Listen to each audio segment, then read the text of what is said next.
Smart meter গরিবের পেটে লাথি, এই অভিযোগ উঠেছে উত্তর ত্রিপুরা যুবরাজনগর আডি ব্লকের বেতাগিং পূর্ব তেলথুই এলাকা থেকে। বিদ্যুৎ ব্যবহারের তুলনায় অস্বাভাবিক হারে বিল বৃদ্ধি পাওয়ায় স্মার্ট মিটার নিয়ে চরম অসন্তোষ ছড়িয়েছে সাধারণ মানুষের মধ্যে।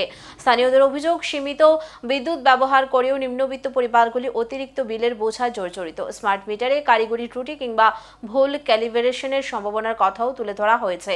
এই পরিস্থিতিতে এলাকাবাসীর পক্ষ থেকে পানিসাগর বিদ্যুৎ সাব ডিভিশনের সিনিয়র ম্যানেজারের কাছে স্মার্ট মিটার প্রত্যাহারের দাবিতে লিখিত অভিযোগপত্র জমা দেওয়া হয়েছে। এমনকি বিজেপি সমর্থকরাও সরকারের বিরুদ্ধে ক্ষোভ প্রকাশ করে পুরনো মিটার ব্যবস্থা ফিরিয়ে আনার জোর দাবি তুলেছেন। এখন আমরা দাবি হলো আমরা যে এই স্মার্ট মিটার দেওয়া হয়েছে, এই স্মার্ট মিটারটা উঠাইয়া আমরা আগের যে মিটারটি আসলো এবং সঠিক মিটার এবং মানে ঠিক মিটার যাতে দেওয়া হয়। ডিপার্টমেন্ট এমন হইতেছে, দীর্ঘদিন যাবত দেখা যেতেছে, এখন এসডিও স্যারের সেইভাবে কথা বলছেন, কোনো জায়গার মধ্যে মিটার নষ্ট হয়ে রয়েছে, বিলম্যান গিয়ে সেটা তার মিনিমাম চার্জ বিল করিয়া আনতেছে। তো একটা মানুষ সবসময় মিনিমাম চার্জের মধ্যে বিল দিয়ে দিতেছে, বাড়ির মালিক নিজেই বুঝে না, তার মিটারটা লেস হয়ে রয়েছে।